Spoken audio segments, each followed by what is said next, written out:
সকালে ঘুম থেকে উঠে দেখি চারিদিকে অন্ধকার হয়ে আছে।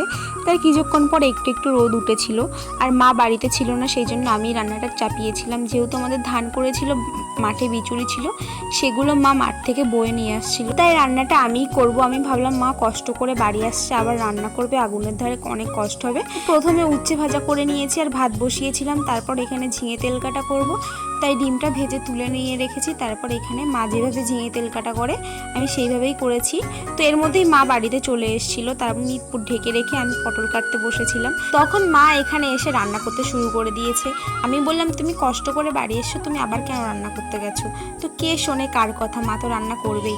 তো মাকে জোর করে পাঠিয়ে দিয়ে আমি এখানে পটলটা কেটে নিয়ে ঝিঙেটা রান্না করে নিলাম। মা তো মাই হয়, মা কি কখনো কথা শোনে?